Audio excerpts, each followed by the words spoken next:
Hello दोस्तों, स्वागत है आप सभी का आपके अपने YouTube channel white page exam पर। तो दोस्तों मैं हूं साजिद और दोस्तों आज फिर मैं हाजिर हूं आपके सामने एक और नई क्लास के साथ। दोस्तों आज की क्लास का टाइटल थंबनेल आप सभी देख चुके होंगे। दोस्तों आज हम बात करते हैं UP board class 10th Hindi, जिसमें हम महत्वपूर्ण जीवन परिचय की बात करेंगे। दोस्तों हमारा रिवीजन चल रहा है और दोस्तों हम आज अपने महत्वपूर्ण जीवन परिचय देखेंगे, जिसमें जो हमारे गद्य के और पद के दोस्तों जो हमारे गद्य में आने वाले जीवन परिचय हैं, जो दोस्तों गद्य के और पद के दोस्तों जो गद्य में तीन जीवन गद्य के और पद के दोनों के हम तीन जीवन परिचय जीवन परिचय टोटल 6 जीवन परिचय आज इस वीडियो में करेंगे। दोस्तों मैं सभी वे जीवन परिचय लेकर आ रहा हूं जो बोर्ड परीक्षा में बहुत ही ज़्यादा कितनी बार पूछे गए हैं। तो दोस्तों आज मैं उन सभी जीवन परिचयों को बहुत ही आसान तरीके से और उन्हें शॉर्ट करके लिखना सिखाऊंगा कि उन्हें आप शॉर्ट करके कैसे लिख सकते हैं।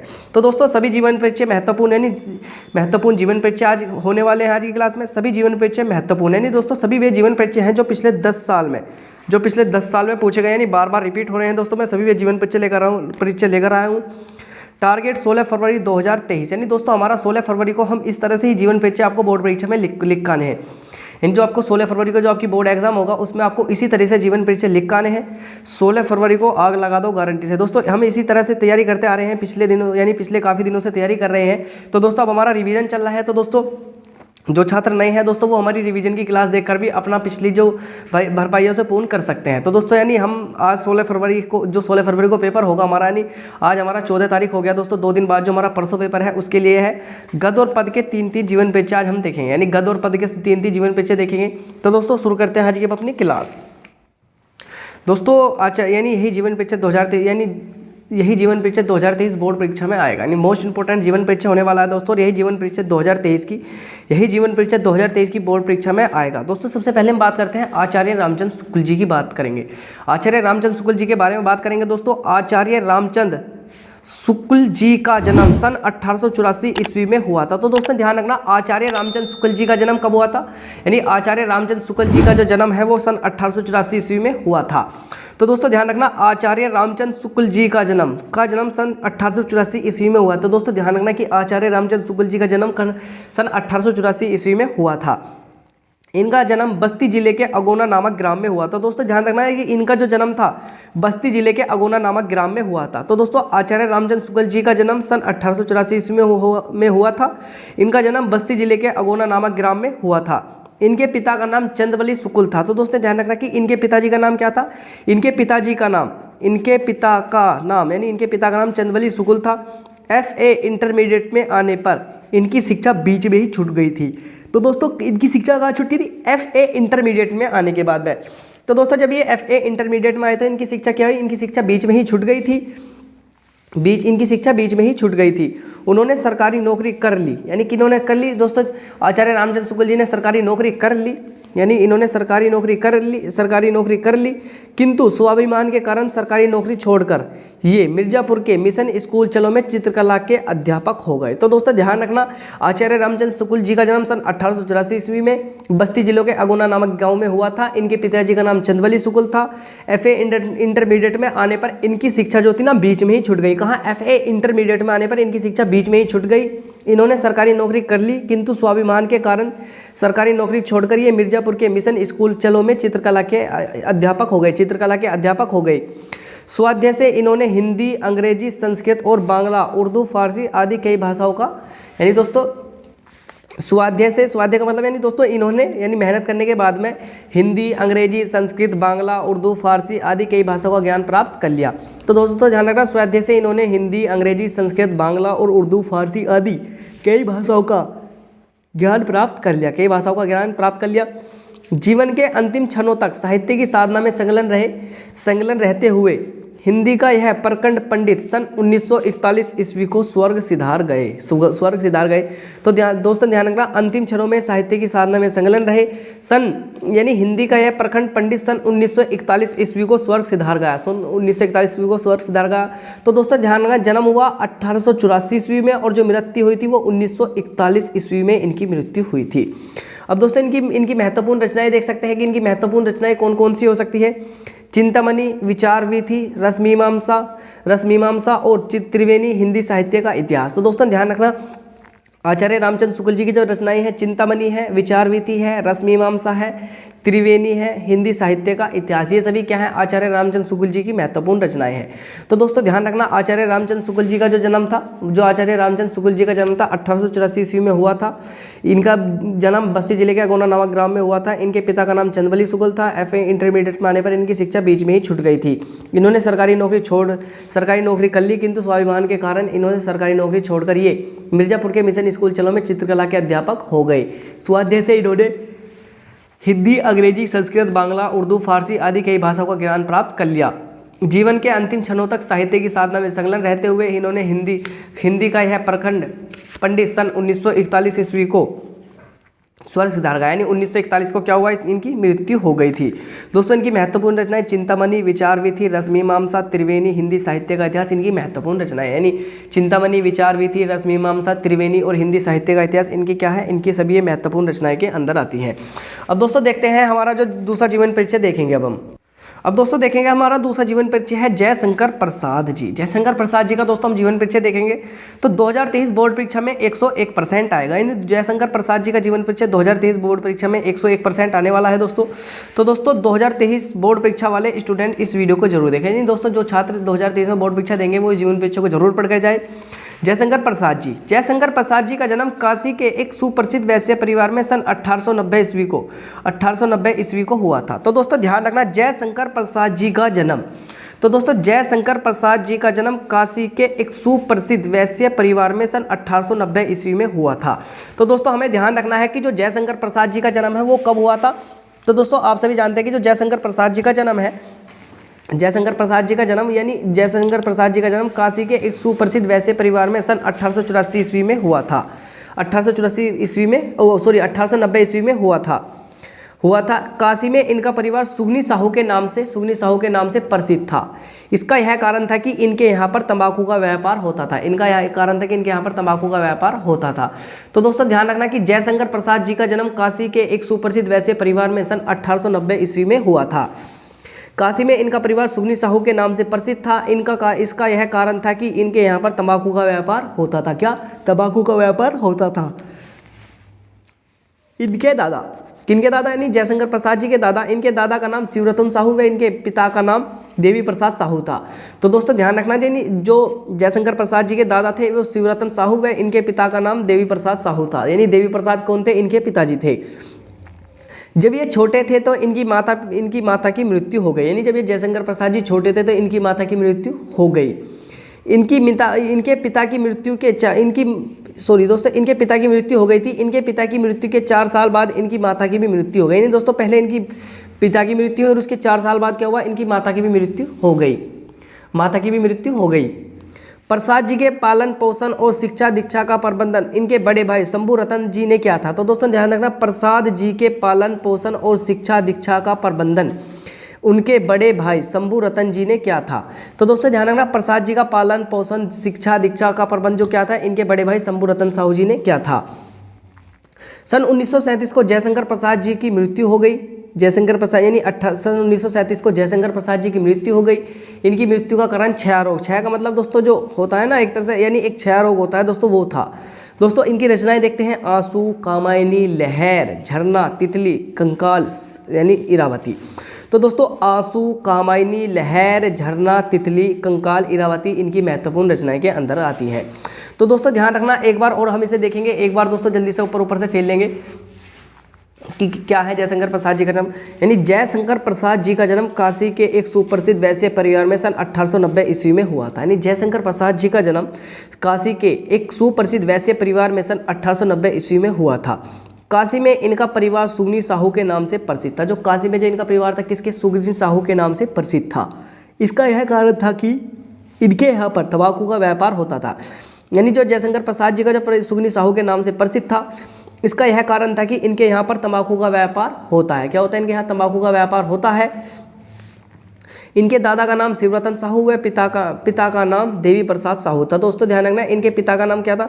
इनके दादा का नाम शिवरतन साहू है, पिता का नाम देवी प्रसाद साहू था। दोस्तों ध्यान रखना, इनके जो दादा के नाम था ना, दादा का नाम था शिवरतन साहू है, इनके पिता का नाम क्या था? देवी प्रसाद साहू था।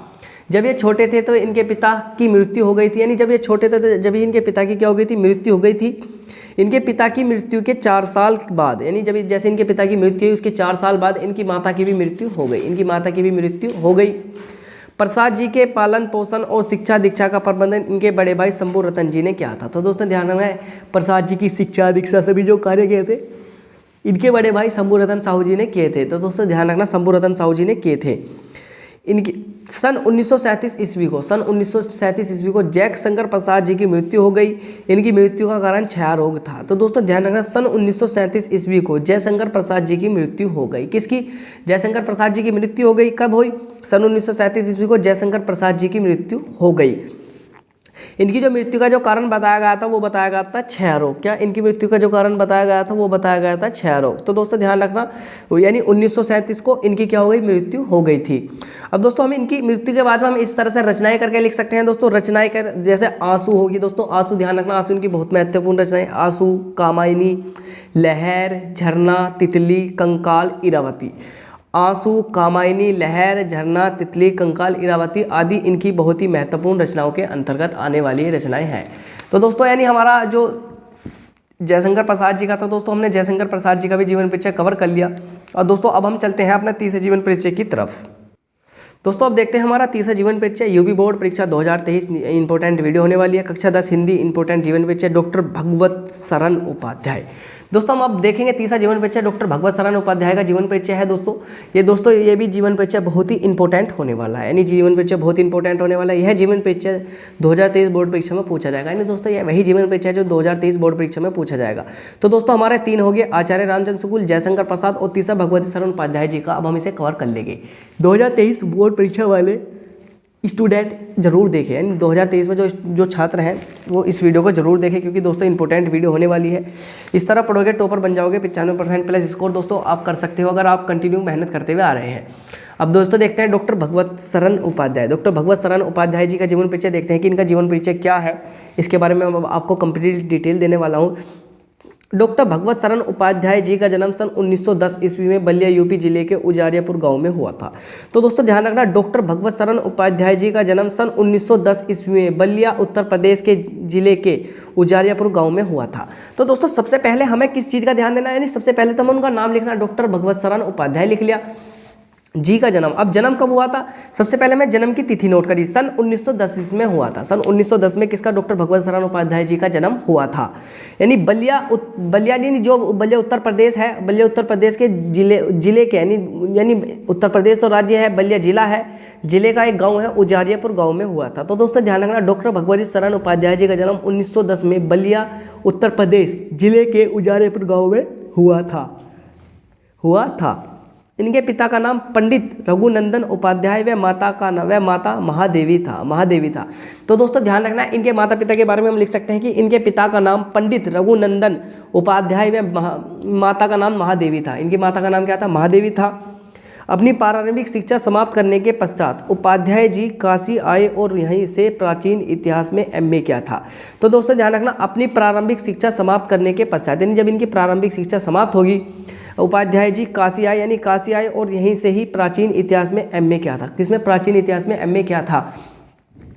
पुरातत्व एवं प्राचीन भाषाओं के साथ साथ इन्होंने आधुनिक यूरोपीय भाषाओं का भी गहन अध्ययन किया था। यानी दोस्तों किसके? पुरातात्विक एवं प्राचीन भाषाओं के साथ साथ इन्होंने आधुनिक भारतीय भाषाओं का भी गहन अध्ययन किया था। तो दोस्तों ध्यान रखना, डॉक्टर भगवत शरण उपाध्याय जी का जन्म सन 1910 ईस्वी में बलिया उत्तर प्रदेश जिले के उजारियापुर गांव में हुआ था। इनके पिता का नाम पंडित रघुनंदन उपाध्याय व माता का नाम महादेवी था। अपनी प्रारंभिक शिक्षा समाप्त करने के पश्चात, यानी जो इनकी पहली शिक्षा थी उसे पूरी करने के बाद उपाध्याय जी काशी आए। अब जो इनकी प्रारंभिक शिक्षा थी उसे पूरी करने के बाद काशी आए और यहीं से प्राचीन इतिहास में एमए किया था। और कहाँ से? काशी से, यानी प्राचीन इतिहास में एमए किया। पुरातत्व एवं प्राचीन भाषाओं के साथ साथ इन्होंने आधुनिक यूरोपीय भाषाओं का भी गहन अध्ययन किया था, जिसमें दोस्तों ये हिंदी साहित्य की उन्नति में विशेष योगदान दिया। किसने? यानी हिंदी साहित्य की उन्नति में विशेष योगदान दिया किसने? भगवत शरण उपाध्याय जी ने दिया था। उपाध्याय जी ने अनेक बार यूरोप, अमेरिका, चीन आदि देशों का भ्रमण किया। यानी जो डॉक्टर भगवत शरण उपाध्याय जी हैं उन्होंने अनेक बार यूरोप की, अमेरिका की, चीन की आदि देशों का यानी की यात्रा की तथा वहाँ पर भारतीय संस्कृति और साहित्य का महत्वपूर्ण व्याख्या की, और वहाँ पर भारतीय संस्कृति और साहित्य पर महत्वपूर्ण व्याख्यान दिया। क्या व्याख्यान दिया? अब सन 1982 ईस्वी में इनका देहांत हो गया, यानी कद सन 1982 ईस्वी में इनकी मृत्यु हो गई।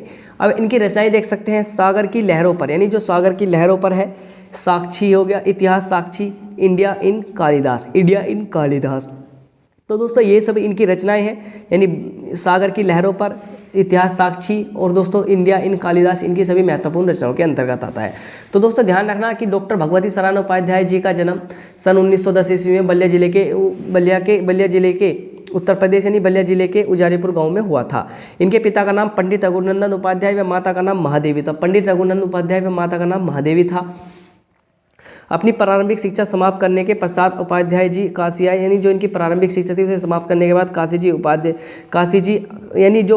उपाध्याय जी काशी आए और यहीं से प्राचीन इतिहास में एमए किया। क्या? प्राचीन इतिहास में एमए किया। पुरातात्विक एवं प्राचीन भाषाओं के साथ साथ इन्होंने आधुनिक यूरोपीय भाषाओं का भी गहन अध्ययन किया। यानी जो ये एमए यानी प्राचीन इतिहास में एमए करने के बाद में यानी जो पुरातात्विक एवं प्राचीन भाषाएं तो सीखी, उसके साथ में इन्होंने क्या? आधुनिक भाषाओं का भी गहन अध्ययन किया था। हिंदी साहित्य की उन्नति में विशेष योगदान दिया। किसने? यानी प्रसाद जी ने। हिंदी जो ये थे उपाध्याय जी ने हिंदी साहित्य की उन्नति में बहुत ज़्यादा योगदान दिया। उपाध्याय जी ने अनेक बार यूरोप की, अमेरिका की, चीन की आदि देशों का भ्रमण किया तथा वहाँ पर भारतीय संस्कृति और साहित्य पर महत्वपूर्ण व्याख्यान दिया। अब दोस्तों सन 1982 ईस्वी में इनका देहांत हो गया, यानी दोस्तों हम इसकी बाद में सबसे बाद में लिख सकते हैं कि इनकी मृत्यु कब हुई थी। सन 1982 में इनका देहांत यानी इनकी मृत्यु हो गई थी। अब इनकी रचनाएं देख सकते हैं, सागर की लहरों पर, इतिहास साक्षी, इंडिया इन कालिदास, इनकी सभी ये महत्वपूर्ण रचनाएं, इंडिया इन कालिदास, ये सभी इनकी क्या महत्वपूर्ण रचनाओं के अंतर्गत आती हैं। तो दोस्तों यानी ये इनकी रचनाएं थी, सागर की लहरों पर, इतिहास साक्षी, इंडिया इन कालिदास आदि इनकी महत्वपूर्ण रचनाओं के अंतर्गत आती हैं। तो दोस्तों यानी अब हमारे 3 जीवन परिचय कंप्लीट हो चुके हैं। अब दोस्तों हम जो अगला जो जीवन परिचय करेंगे हमारे गद्य के थे दोस्तों, अब हम करेंगे पद वाले जीवन परिचय। दोस्तों हम यानी गद्य के 3 करेंगे और पद के भी 3 करेंगे। दोस्तों अब हमने गद्य में किस किस को कर लिया उसका ध्यान रखना। जो हमारे गद्य के थे दोस्तों, गद्य के आज रामचंद्र शुक्ल जी का कर लिया, शुक्ल जी के बाद में दोस्तों हमने प्रसाद जी कर लिए, और प्रसाद जी के बाद में हमने उपाध्याय जी कर लिए, यानी उपाध्याय जी कर लिए। यानी हमारे 3 जीवन परिचय हो गए हैं। अब हम एक तो देखेंगे सूरदास के बाद में दोस्तों तुलसीदास, और तुलसीदास के बाद में बिहारी, यानी इनके हम तीनों के जीवन परिचय देखेंगे, सूरदास, तुलसीदास और बिहारी। तो दोस्तों अब देखते हैं, सबसे पहले हम नंबर पर करेंगे सूरदास जी का जीवन परिचय। अब दोस्तों देखते हैं सूरदास जी का जीवन परिचय। दोस्तों सूरदास जी का जीवन परिचय बहुत इंपॉर्टेंट होने वाला है। महाकवि सूरदास का जन्म रुनकाता नामक ग्राम में सन 1478 ईस्वी में रामदास के घर हुआ था। तो दोस्तों ध्यान रखना, महाकवि सूरदास का जन्म रुनकाता नामक ग्राम में सन 1478 ईस्वी में हुआ, रामदास के घर हुआ था। पंडित रामदास सारस्वत ब्राह्मण थे। जो पंडित रामदास सारस्वत थे वे कौन थे? वे ब्राह्मण थे। कुछ विद्वान सिही नामक को सूरदास का जन्म स्थल मानते हैं। तो दोस्तों कुछ विद्वान सिही नामक स्थल को सूरदास का जन्म स्थल मानते हैं। सूरदास जी जन्मांध थे या नहीं थे, इस संबंध में भी अनेक मत है। यानी सूरदास जी जन्म से अंधे थे या नहीं थे, इसमें भी यानी अलग अलग विद्वानों के अलग अलग मत है। तो दोस्तों कुछ विद्वान यानी दोस्तों ध्यान रखना, कुछ विद्वान इनके सिही नामक सूरदास का जन्म स्थल मानते हैं। सूरदास जी जन्मांध थे या नहीं थे, इस संबंध में भी अनेक मत है। अब सूरदास जी श्री वल्लभाचार्य के शिष्य थे, यानी सूरदास जी तो श्री वल्लभाचार्य के शिष्य थे। वे मथुरा के गौ घाट पर, कौन? वे मथुरा के गौ घाट पर श्रीनाथ जी के मंदिर में रहते थे। कौन? वल्लभाचार्य उनके मंदिर में रहते थे। सूरदास का विवाह भी हुआ था। विरक्त होने से पहले वे अपने परिवार के साथ ही रहा करते थे। कौन? सूरदास जी विरक्त होने से पहले अपने, यानी जो सूरदास जी का विवाह भी हुआ था, कह रहा है कि सूरदास जी का विवाह भी हुआ था। विरक्त होने से पहले वे अपने परिवार के साथ ही रहा करते थे, यानी अपने परिवार के साथ ही रहा करते थे। पहले ये दीनता के पद गाया करते थे। यानी कौन? सूरदास जी पहले दीनता के पद गाया करते थे, किंतु वल्लभाचार्य जी के संपर्क में आने के बाद, यानी जैसे ही वल्लभाचार्य के संपर्क में आए, आने के बाद में वे आने के बाद में वह कृष्ण लीला का भी गान करने लगे, यानी कृष्ण लीला का भी गान करने लगे। सूरदास जी की मृत्यु देखते हैं। सूरदास जी की मृत्यु सन 1583 ईस्वी में हुई थी। तो दोस्तों ध्यान रखना, सूरदास जी की मृत्यु सन 1583 ईस्वी के अंतर्गत हुई थी, यानी सन 1583 ईस्वी में हुई थी। सूरसागर, सूरसरावली और साहित्य लहरी, सूरसागर, सूरसरावली और साहित्य लहरी इनकी महत्वपूर्ण रचनाओं के अंतर आने वाली है। सूरसागर, सूरसारावली और साहित्य लहरी इनकी महत्वपूर्ण रचनाएं हैं। तो दोस्तों एक बार और देखेंगे हम जीवन परिचय जल्दी से। दोस्तों जो इंपॉर्टेंट है वे और देख लेंगे। महाकवि सूरदास का जन्म रुनकाता नामक ग्राम में सन 1478 ईस्वी को हुआ था। रामदास के घर हुआ था। पंडित रामदास सारस्वत ब्राह्मण थे। जो पंडित रामदास सारस्वत थे वो कौन थे? वे ब्राह्मण थे।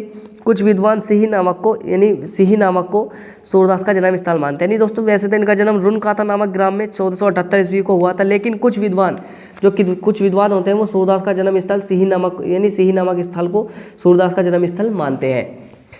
सूरदास का जन्मान नहीं थे। यह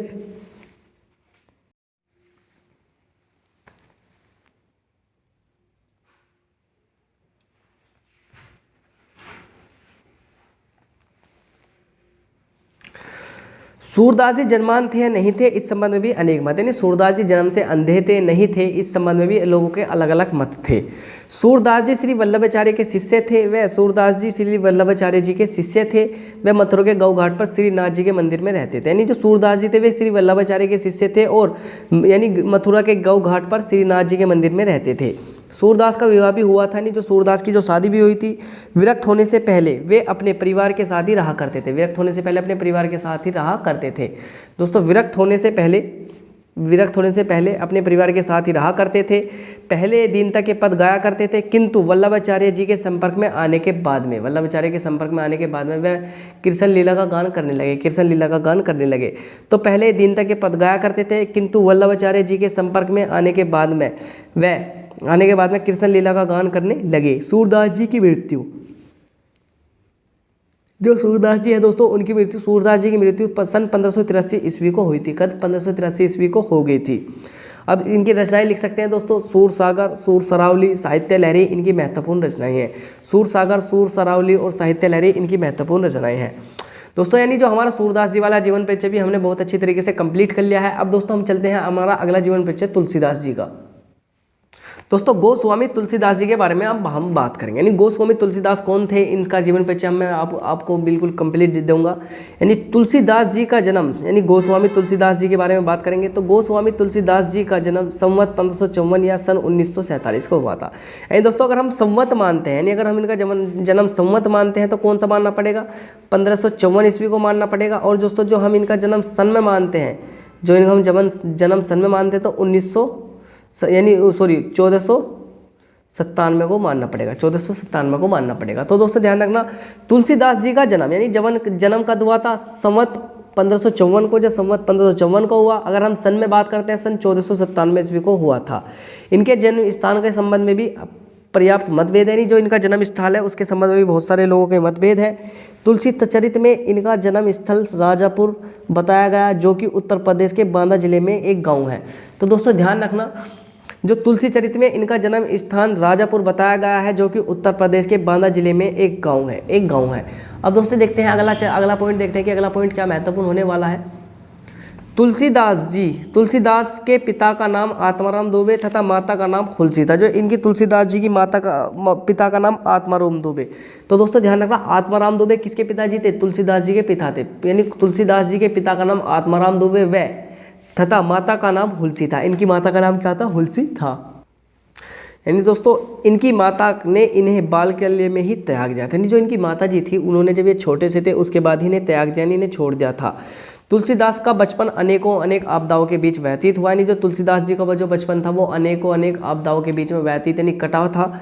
इनका पालन पोषण प्रसिद्ध संत बाबा नरहरिदास ने किया था। जो इनका पालन पोषण था वो किसने? इनका पालन पोषण प्रसिद्ध संत बाबा नरहरिदास ने किया था। तो दोस्तों ध्यान रखना, इनका पालन पोषण प्रसिद्ध संत बाबा नरहरिदास ने किया था और इन्हें ज्ञान भक्ति की शिक्षा प्रदान की थी। इनका विवाह पंडित दीनबंधु पाठक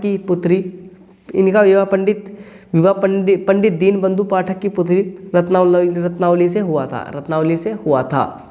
दोस्तों अब देखते हैं संवत 1680 या सन 1623। दोस्तों अगर हम संवत की बात करेंगे तो 1680 और जो हम सन की बात करेंगे तो 1623 में इनकी मृत्यु हो गई थी। क्या हो गई थी? इनकी मृत्यु हो गई थी। अब दोस्तों देखते हैं इनकी रचनाएं कवितावली, दोहावली, गीतावली, श्री रामचरितमानस।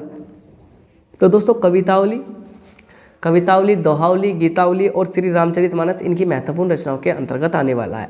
तो दोस्तों हम एक बार और देखेंगे सही तरीके से क्या है इसमें। दोस्तों जो जो इंपॉर्टेंट है मैं एक बार और आपको बताऊंगा। यानी तुलसीदास जी का जन्म संवत 1554 ईस्वी या सन 1554 ईस्वी या सन 1947 ईस्वी को हुआ था। तो दोस्तों ध्यान रखना, जो तुलसीदास जी का जन्म है कब 1600 यानी 1554 ईस्वी को या सन 1947 ईस्वी को हुआ था। इनका जन्म स्थान के संबंध में, यानी जो इनके जन्म स्थान के संबंध में पर्याप्त मतभेद, यानी इनके जन्म स्थान के संबंध में यानी अनेक मतभेद, यानी पर्याप्त मतभेद है। तुलसी चरित में इनका जन्म स्थान राजापुर बताया गया है। जो तुलसी चरित था उसमें इनका जन्म स्थान क्या राजापुर बताया गया है, जो उत्तर प्रदेश के बांदा जिले में एक गांव है। तो दोस्तों तुलसी चरित में इनका जन्म स्थल क्या बताया गया है, राजापुर बताया गया है, जो कि उत्तर प्रदेश के बांदा जिले में एक गाँव है। गोस्वामी तुलसीदास के पिता का नाम आत्माराम दुबे। दोस्तों इनके माता पिता का नाम आप अवश्य ध्यान रखना, जो इनके माता का नाम था वो क्या, पिता का नाम आत्माराम दुबे, वे माता का नाम हुलसी था। क्या माता का नाम हुलसी था। इनके माता पिता ने इन्हें बालकल्य में ही त्याग दिया था। दोस्तों जब ये छोटे से थे तो इनके माता पिता ने क्या करा, इन्हें छोड़ दिया था।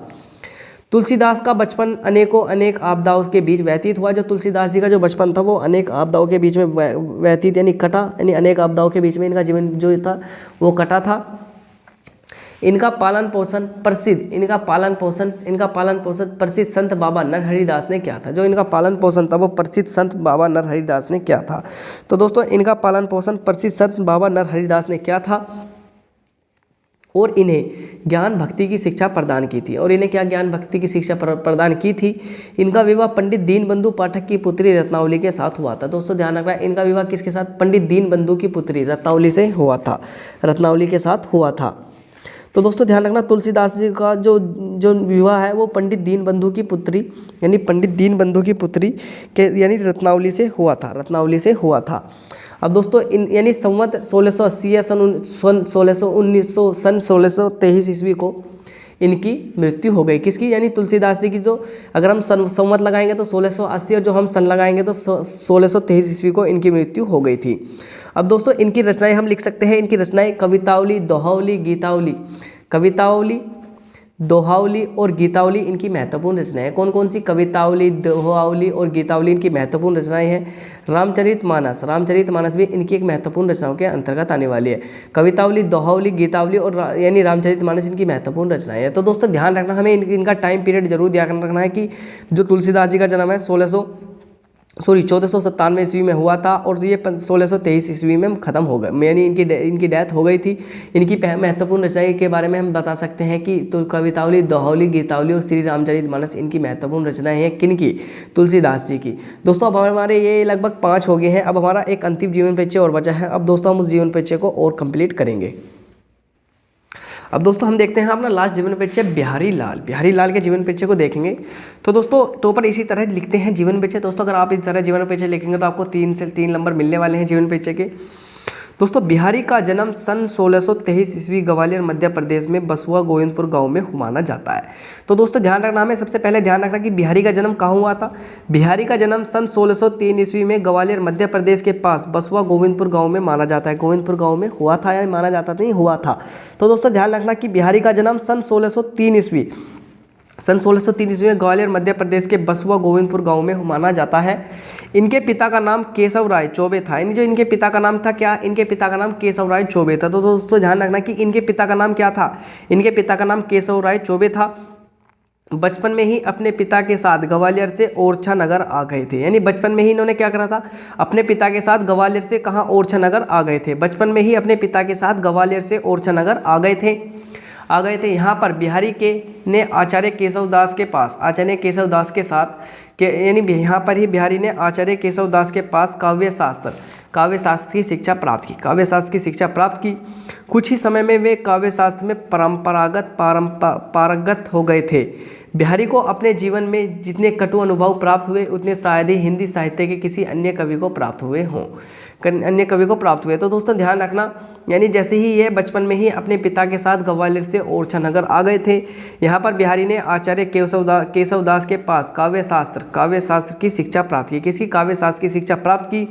कुछ ही समय में वे काव्य शास्त्र में पारंपरागत हो गए और बिहारी को अपने जीवन में जितने कटु अनुभवों का सामना करना पड़ा शायद ही हिंदी साहित्य में किसी अन्य कवि को प्राप्त हुए हों। अब देखते हैं बिहारी लाल की मृत्यु सन 1663 ईस्वी में हो गई थी। दोस्तों ध्यान रखना है केवल 60 साल ही ये थे, क्योंकि दोस्तों सन 1603 ईस्वी में इनका जन्म हुआ था और सन 1663 ईस्वी में इनकी मृत्यु हो गई थी। अब इनकी रचनाएं देख सकते हैं दोस्तों, इनकी रचनाएं कौन कौन सी है। रचनाएं इनकी देख सकते हैं दोस्तों, बिहारी सत्साई बिहारी का एकमात्र ग्रंथ है, इसमें 723 दोहे हैं। तो दोस्तों ध्यान रखना, बिहारी सत्साई बिहारी का एकमात्र ग्रंथ है, इसमें 723 दोहे हैं। तो दोस्तों ध्यान रखना, एक बार और देख लेते हैं बिहारी जी का जीवन परिचय क्या है।